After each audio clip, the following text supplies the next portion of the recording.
Hello, my name is Luisa Naya, and today we'll be going over developmental networks on thorny dragons. But before we begin, let's go over some symbols.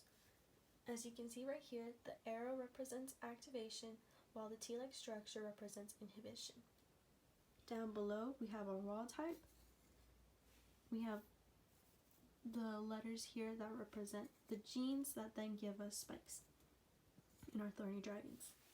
Now, does this wild type work?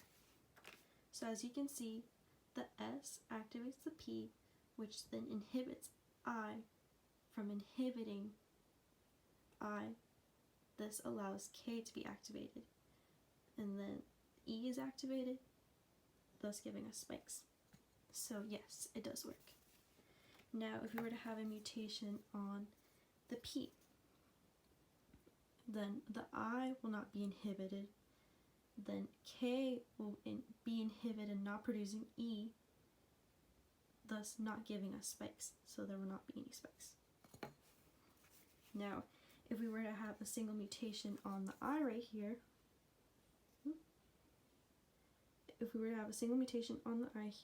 then K will still be activated, giving us E, and then giving us spikes. And if we were to have a double mutation on the I and E, regardless on what's happening on the I, if we don't have E, there will not be any spikes. And if we were to have another double mutation on the S and K right here, then S will not produce P, which will not inhibit I, and the K is not there to activate the E, thus not giving us spikes. So these are our final results.